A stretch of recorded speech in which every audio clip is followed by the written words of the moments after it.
Nu tai sveiki visi, kurie įsijungėte po ilgesnio laiko.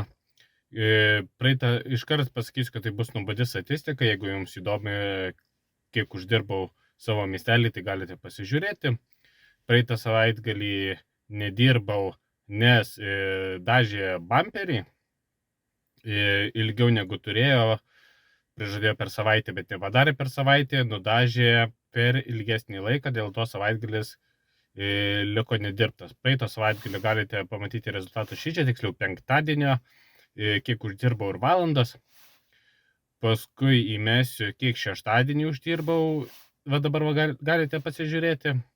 Ir galiu pasakyti, šis mėnesis pas mane yra rekordinis mėnesis, nors nedirbau vieną savaitgalį, kas labai keista, visiškai nesitikėjau.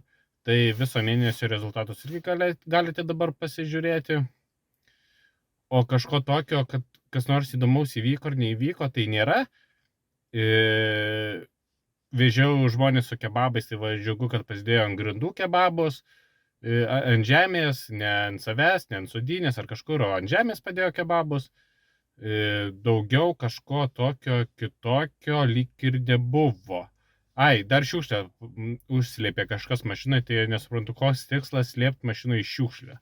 Paskui man kitas žmogus pasakė.